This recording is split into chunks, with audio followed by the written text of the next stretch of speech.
बिस्मिल्लाहिर्रहमानिर्रहीम। अस्सलाम वालेकुम। आज मैं आपको एप्पल पेस्ट्री पाई बनाना सिखा रही हूँ। इसके लिए जो हमें इंग्रेडिएंट्स चाहिए: Apple sauce 1 bowl, pastry wrap 1 packet, apple pastry pie filling बनाने के लिए जो हमें इंग्रेडिएंट्स चाहिए: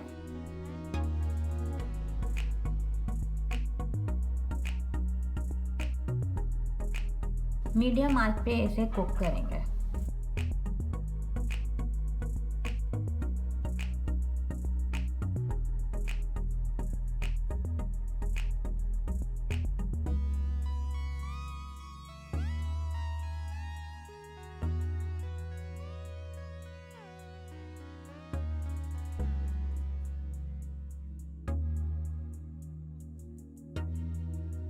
ओवन को 350 डिग्री फ़ारेनहाइट पे प्रीहीट कर लेंगे। फिर हम इसे बेक करेंगे 30 मिनट्स।